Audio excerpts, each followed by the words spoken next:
If you've been following my channel, you know one of the hallmark genres I cover is Yuri, or better stated, girls love. From a good amount of citrus videos, my unrequited love, and recently 2 manhwas, Pulse, and Sadistic Beauty side story. I kinda live for this shit, boy.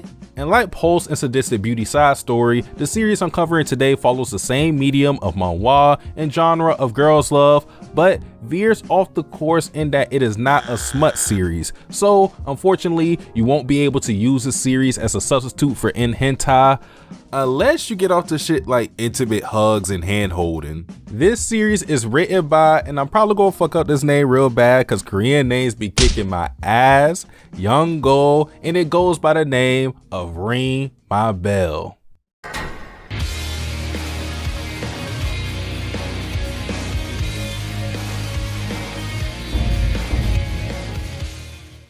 Our main heroine, My Son, is suffering a roller coaster of emotions. Her webcomic has been picked up by a major publisher, but her sudden breakup leaves her wallowing in sorrow and barren for content, since her webcomic is based on her real life relationship. In my scramble for inspiration, she may find it in a very unlikely place next door from her neighbor, Lee Chong-yeon. The story is very simple. Slice of life, girl likes girl, cute, romance, lesbians, everybody happy. For me though, this is a plus. There are too many melodramatic romance series that lean on miscommunication, love rivals, and or other weird gimmicks to keep you engaged as the reader. Check on your friends that read Rent a Girlfriend for fun. Ring My Bell ain't built like that though. It has its conflicts, sure, but with this series being only 63 chapters, it never overstays its welcome. As well, this is a cast of adults, which means that we ain't gotta see any high schools cause Lord knows that's a tired ass setting. And while I'm on the topic of the cast, Ring My Bell features a very small pool of characters, being a prime example of quality over quantity. Now, this isn't to say that everyone in Ring My Bell will be the greatest character you ever saw, but the cast is easy to like and they play very well off each other. Mai and her best friend Suhi-oh are a testament to this, with the great banter between these two, balanced with the trust they had to confide in one another, leads me to say this is the best friendship I've seen in the Girls Love series. Respect to pairs like Yuzu and Harumin, Sayaka and Anami, Mel and Crystal. But they ain't doing it like Mai and Suhi. And I say this mainly because Mai and Suhi give off the vibe of being real life friends. Sometimes I think Girls Love series don't capture platonic love well, because a lot of the time the pair of friends in question are teased to be a couple. Now, having romantic tension doesn't invalidate a friendship, but I believe camaraderie in its pure essence is missing in the Girls Love genre. But again, Mai and Suhi got you covered there. As for the pair that puts the romance aspect in Ring My Bell, they have good chemistry, so it's cool to see how they come to be a couple. And as I said before, this series is simple. Mai and Chong-yeon's relationship is refreshing because it's grounded in reality. They both are good-natured people without conflicting personalities, so it's a smooth sailing ship. A lot of series that I've read and watched go for the idea that the romantic interests have to complete each other, or that there needs to be some wall preventing an imminent couple from being a couple, all for the sake of drama. Thank God that does not describe Ring My Bell. Mai and Chong-yeon became a couple like normal real life humans. There's none of that "you saved my life without even knowing it" soap opera shit.